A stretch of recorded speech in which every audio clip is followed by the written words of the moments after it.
PM किसान योजनेची नवीन यादी जाहीर 2000 रुपये थेट खात्यामध्ये जमा तुम्हाला लाभ मिळणार का आताच तपासा संपूर्ण माहिती आपण या व्हिडिओच्या माध्यमातून जाणून घेऊ। नवीन यादी आता जाहीर झालेली आहे।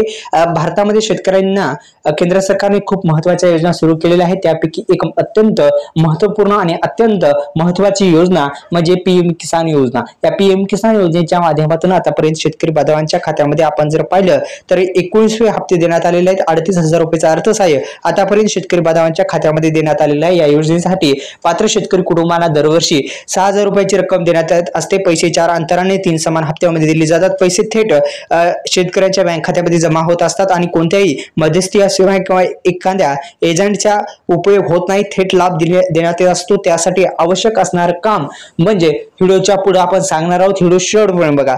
तर योजनेचा लाभ घेण्यासाठी सुरुवातीस शेतकऱ्यांच्या नावावर शेतजमीन असणे महत्त्वाचे आहे। आधार कार्डला हे तर अत्यंत महत्त्वाचं आहे मित्रांनो, हेच आपण सांगणार आहोत। तर व्हिडिओ शेवटपर्यंत बघा मित्रांनो। हा जो आहे आधार कार्ड असणे आवश्यक आहे। बँक खाते आधार कार्डचे लिंक केलेले असावे। अत्यंत महत्त्वपूर्ण हे आहे की आधार कार्डला बँक लिंक असणं फार महत्त्वाचं आहे। जे शेतकरी आयकर भरतात त्या योजनेसाठी हे अपात्र ठरलेले आहेत। आता मित्रांनो, या योजनेसाठी तुम्हाला कोणाचं जर नवीन रजिस्ट्रेशन करायचं असेल तर कोणकोणती कागदपत्रे लागतात समजून घ्या। आधार कार्ड, बँक पासबुक आणि आपल्याला मोबाईल नंबर, दुसरं म्हणजे 712 महत्त्वपूर्ण आहे। आरसी डिटेल्स म्हणजे रेशन कार्डवर आरसी नंबर असतो तो। तर हे 2-3 कामे तुम्हाला जेव्हा तुम्ही रजिस्ट्रेशन करणार तेव्हा ही कागदपत्रे लागतात। आणि तुम्हाला जर अर्ज करायचा असेल तर अधिकृत वेबसाईटवर जा।